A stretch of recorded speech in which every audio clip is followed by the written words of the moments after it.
बहुत ज़्यादा पसंद, या ये कह लीजिए इतनी शीघ्रता से जो बन जाए।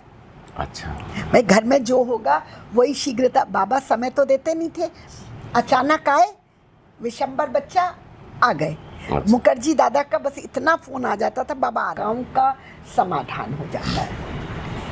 यहाँ तक कि मेरी बेटी जब पोस्ट ग्रेजुएशन के लिए तैयार कर रही थी तो बड़ी दुविधा में थी, मैं गायनी लूँ क्या लूँ। तो आके बोली, मम्मी मैं बाबा की कुटिया में गई तो मुझे नोवेक हमारी गायनी की बुक है पोस्ट ग्रेजुएशन की, पुस्तक दिखाई दी, क्या ये बाबा का आशीर्वाद था कि तू गायनी में आगे बढ़। मैंने कहा हो सकता है। तो इस तरह हमारा पूरा परिवार, और शादी के बाद मेरे सास ससुर तो उससे भी ज़्यादा आध्यात्मिक रहे। ईश्वर की कृपा, बाबा की कृपा, कत्यानी महाराज देवी की कृपा, और बिहारी जी तो इष्ट है।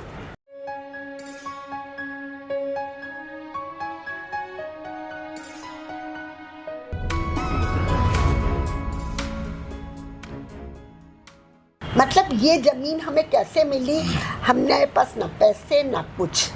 एक पेशेंट जो कातिब था हाथरस में, वो हमारे किसी जान पहचान वाले का होने वाला समझी था जी। उसने, डॉक्टर साहब के हाथ में यश तो था ही, ठीक हो गया। उसने कहा अब तो डॉक्टर साहब को वृंदावन ही बसाऊंगा। ठीक है, हमारे पास कुछ भी नहीं, ना हमें पता कि क्या होता है। उन्होंने ये ज़मीन देखी और कहा 40,000 रुपये की है। 40,000 रुपये हमने देखे ही नहीं थे। ये भी हो गई लगभग 40-45 साल पुरानी बात हो गई। तो उन्होंने क्या किया, ये जो ज़मीन है वो कलकत्ता वालों की है। अब गए कि मैं लाता हूँ, और डॉक्टर साहब मेरे पास हैं 40,000 रुपये रखे, कलकत्ता गए, पावर ऑफ अटॉर्नी लाए और ये ज़मीन हमारे हाथ में दे दी। फिर यहाँ पे एक कन्हैया लाल जी हुआ करते थे, MLC। उन्होंने कहा बेटा पीछे मेरी ज़मीन 400 गज खाली पड़ी है, और अगर हम तुम्हें दे दें तो आगे पीछे दोनों हो जाएंगे। तब हमारे पास कार भी नहीं थी। इन्होंने कहा महाराज मेरे स्कूटर पे बैठिए, चलिए आपकी नहीं तुम काम करो, तुम मरीज़ देखो, हितसरन सराफ है, उसके स्कूटर पे चला जाऊंगा। 8,000 मात्र में उन्होंने रजिस्ट्री लाके हमारे हाथ में दे दी। तो बाबा का ये आशीर्वाद। और सिद्धि माँ के विषय में भी बताती हूँ। मेरी माँ, मेरे पिताजी का ये मन था कि मैं वृंदावन में ही अपनी अंतिम सांस लूँ। जिनके कारण हम वृंदावन में हैं, पंडित केदारनाथ मिश्रा, RK स्टूडियो वाले, वो पापा के परम मित्र और से PNT डिपार्टमेंट में ही थे, परम मित्र थे और पापा के अंडर में भी थे। तो उनकी विशेष कृपा रही। उन्होंने कहा, हमें कहा कि तुम मथुरा में नहीं, वृंदावन में ही आप रहो, क्योंकि विनय नाम है तो वी तुम्हारे लिए ज़्यादा रहेगा, मथुरा सूट नहीं करेगा। पहली नौकरी हमारी मेथोडिस्ट में लगी, वो बहुत अच्छे एस्ट्रोलॉजिस्ट थे। तो जब मैं पूछती थी मेरा नर्सिंग होम कब बनेगा, तो वो कहते लाला जूते मार के। मैंने कहा लाला तो आरती उतारते हैं, लाला हमें क्यों निकालेंगे। पर मिश्रा जी ने कहा था कि आपके योग में यही है कि आप सीधे साधे महिला नहीं छोड़ोगे, तभी छोड़ोगे। तो ये भी महाराज की तीनों बातें, जब मैं कक्षा 10 में प्रिपरेशन लीव में थी, तू फर्स्ट आएगी, बहुत बड़ी डॉक्टर बनेगी और मेरे इर्द गिर्द रहेगी। हमारी मथुरा में रजिस्ट्री होते होते बंद हो गई, नहीं हो गई, लास्ट मोमेंट पर पता नहीं क्या हो जाता था। और ये इस प्रकार हमें घर बैठे बैठे, ना हम पर पैसे ना कुछ, ये हो गया। और इतना आज भी जब मैं आगे पीछे देखती हूँ तो स्वयं में आश्चर्यचकित रह जाती हूँ कि ये हमारा कैसे बन गया। बस एक ही बात याद आती है, बाबा की कृपा, बाबा की कृपा और बाबा की कृपा। जो मैं 10वीं क्लास की बालिका थी, उनके पैर छूने जाती थी बस, और इस लालच में बिना पढ़े, हमारे पापा हम बच्चों से मजाक करते थे, बच्चों जिसे बिना पढ़े पास होना है, फर्स्ट आना, चलो कुंभ के मेले में दर्शन करके जाओ। इसी प्रकार दोहरा बाबा, सच्चा बाबा, प्रयागराज में बहुत ज़्यादा पापा का आध्यात्मिक वातावरण रहा। और शादी के बाद मेरे सास ससुर तो उससे भी ज़्यादा आध्यात्मिक रहे।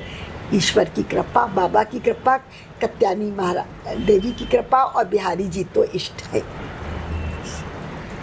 इलाहाबाद में आपके घर पे जब आते थे तो जैसे आज आपका नाम है डॉक्टर दीपशिखा, और महाराज जी आपको क्या कहते थे? दीपा बिटिया।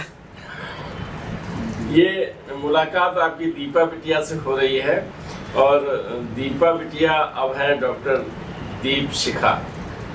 कहानी ये है कि जहाँ रहने की बात है वहाँ के लिए धन नहीं था, साधन नहीं थे, लेकिन महाराज जी ने सब कुछ करवा दिया।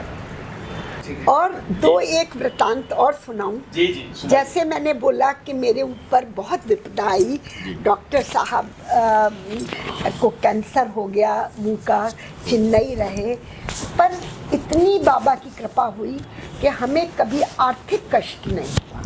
सीमित पूरा नर्सिंग होम चलाना और मुझे चेन्नई रहना, क्योंकि हमें ये था कि बेस्ट पॉसिबल ट्रीटमेंट कराएं, तो कभी नहीं। एक बार जैसे मैंने आपको पहले बोला कि हम अपने विशिष्ट दिनों जैसे मैरिज एनिवर्सरी, मेरे बर्थडे पर हम लोग या डॉक्टर साहब के बर्थडे हम लोग कहीं घूमने निकलते थे जी। हमने कैंची का प्रोग्राम बनाया नैनीताल रानीखेत में, डॉक्टर साहब की मौसी जी हैं वहाँ। लौटने में 10 सितंबर मेरा जन्मदिन है, तो 10 सितंबर को मैंने कहा कि कुछ भी हो 10 सितंबर को मुझे कैंची के दर्शन कराइए। कैंची के दर्शन करने गए। वहाँ नाश्ते का समय था, सुबह से कुछ नहीं खाया था। सिद्धि बाबा तब नहीं थे, बाबा के दर्शन मुझे यहाँ बिल्कुल कभी नहीं हुए। सिद्धि माँ अंदर थी, पूजा में थी। मैंने पूछा कि पूजा हमें दर्शन हो जाएंगे? उन्होंने कहा नहीं, सिद्धि माँ ध्यान में है, नहीं दर्शन मिलेंगे। मैं बड़े दुखी मन से कि माँ के दर्शन भी नहीं है। मैंने तो सोचा था कि कैंची धाम में नाश्ता मिलेगा मुझे, ये होगा। तो थोड़ी देर में जब हम चलने लगे, एक आदमी 2 डिब्बे लेके आया जिसमें पूरी, आलू और जो भी नाश्ते में बना था लेके आया कि सिद्धि माँ ने आपके लिए बनाया है। तो मेरा तो सिद्धि माँ से भी बाबा की प्रेरणा हुई। मैं बाबा को याद करी कि आज तो मेरा जन्मदिन, मैंने सोचा था कि बाबा ही से नाश्ता करेंगे, कैंची धाम में ये करेंगे, और माँ ने तो दर्शन भी नहीं दिए। ऐसे ही एक बार कुछ डॉक्टर साहब बीमार थे, मैं थोड़ी अस्वस्थ हो गई, तो मैं अपनी देवरानी के यहाँ दिल्ली में थी। तो मैंने कहा आज मेरा मन बहुत खिन्न है। छतरपुर में बाबा के दर्शन, कहाँ है बाबा का छतरपुर में मंदिर? जौनापुर में है ना, दिल्ली में। हाँ जी जी। तो वहाँ दर्शन करा लाओ। मेरी देवरानी दर्शन कराने ले गई, हम दोनों गए। तो मैंने कहा देखो, बाबा हमें ऐसे पुए देते थे, मतलब बाबा ने आश्रम में ये करते थे।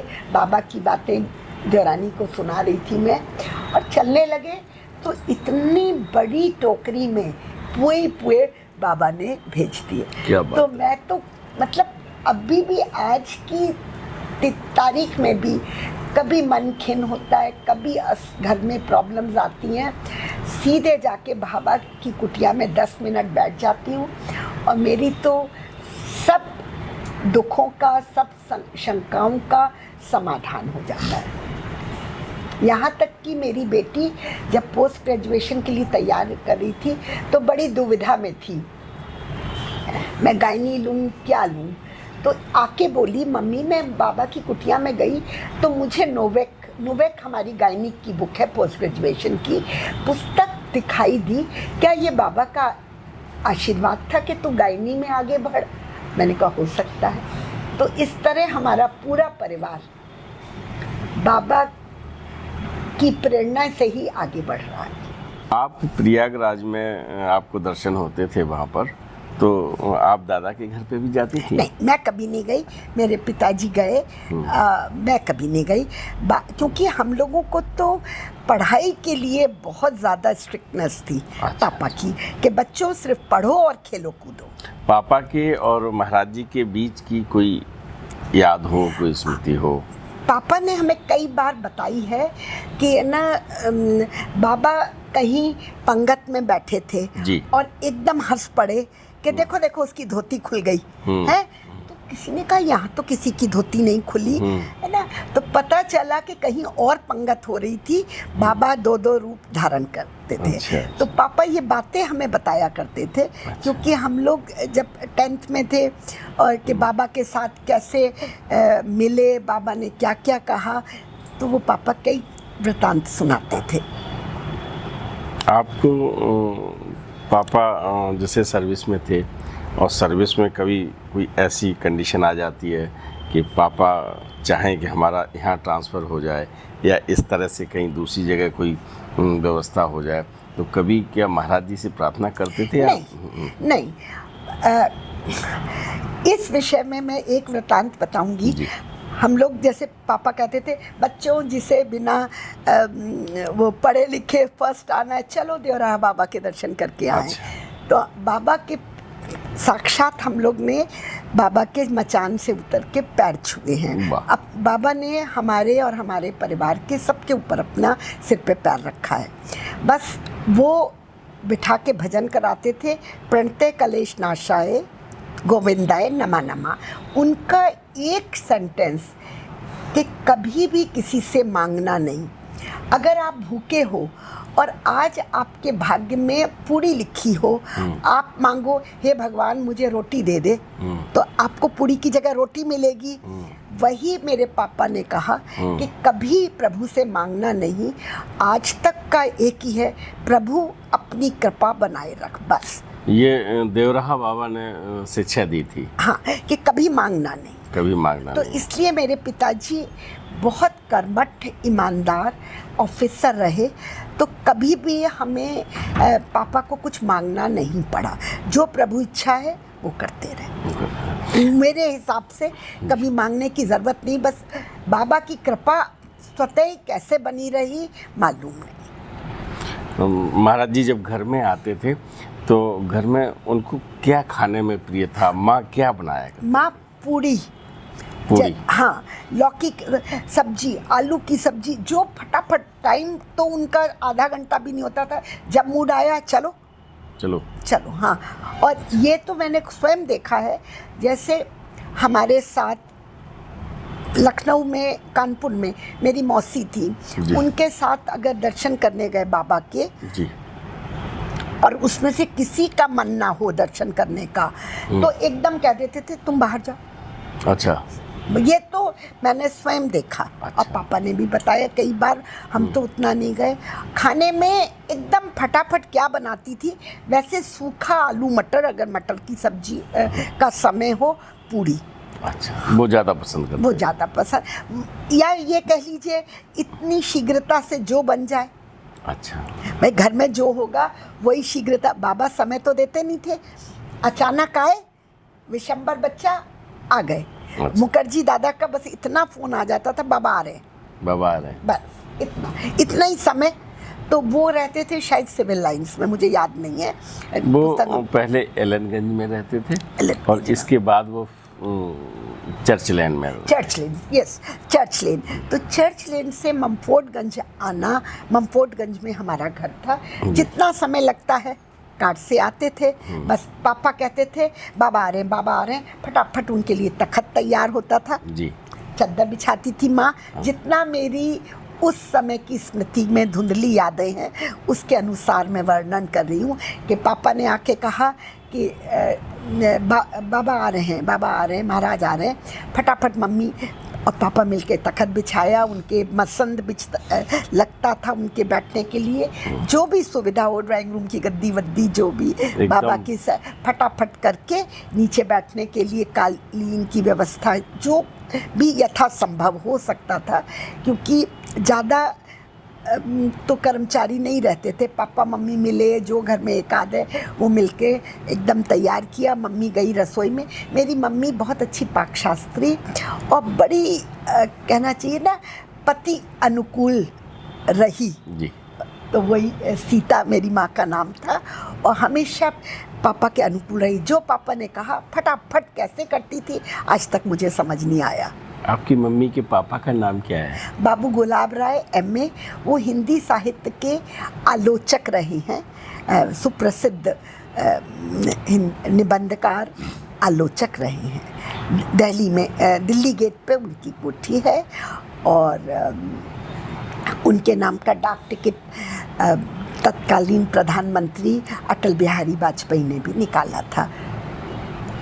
ये और कोई बाबू गुलाब राय नहीं है, हमारे देश के सुप्रसिद्ध साहित्यकार बाबू गुलाब राय की बेटी हैं।